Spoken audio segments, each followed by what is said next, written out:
స్వాగతం.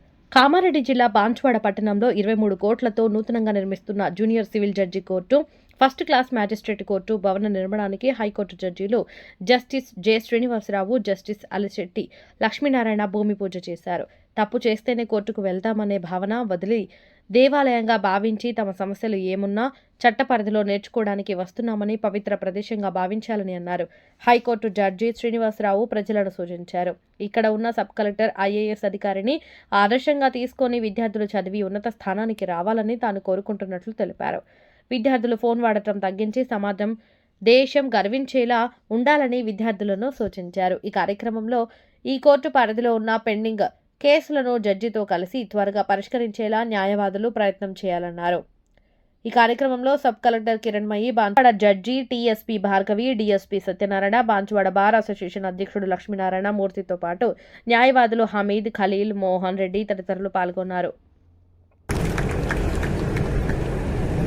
పంచాయతీలు ద్వారా తీర్పులు అది చట్టబద్ధత కాదు కాబట్టి కోర్టు ద్వారా ప్రతి వాళ్ళు వాళ్ళ హక్కులను పరిరక్షించుకోవడానికి కోర్టుకు వస్తున్నారు.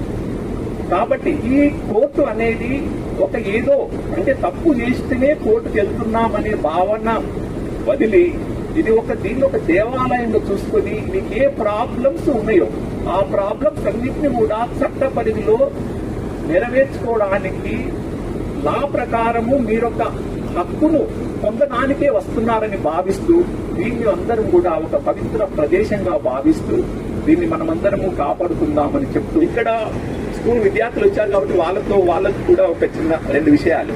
ఇక్కడ మీకున్న సబ్ కలెక్టర్ గారు, ఆర్డీఓ గారు, ఐఏఎస్ క్యాడర్ మీరందరూ కూడా ఆమెను దృష్టిలో పెట్టుకొని ఆ విధంగా కష్టపడి చదువుకొని మంచి ఉన్నత స్థానానికి రావడానికి ప్రయత్నం చేయడం కోసమే మీరు ఇక్కడికి వచ్చిన వారిని చూసి ఇన్స్పిరేషన్ కావాలి.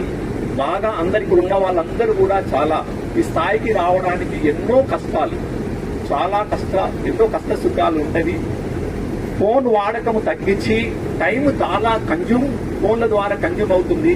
కాబట్టి ఫోన్ వాడకము తగ్గించి మంచిగా చదువుకొని భవిష్యత్తులో మంచి దేశం గర్వించేలాగా దేశానికి గర్వించే స్థితిలో ఉండాలని మీ ద్వారా మీ ఇంటికి, సమాజానికి, దేశానికి మంచి గుర్తింపు రావడానికి ఈ అవకాశం మీకు కల్పించిన మీ టీచర్లకి, మీ తల్లిదండ్రులకి అందరికీ కూడా వాళ్ళకి నేను చాలా థ్యాంక్స్ చెప్తున్నాను.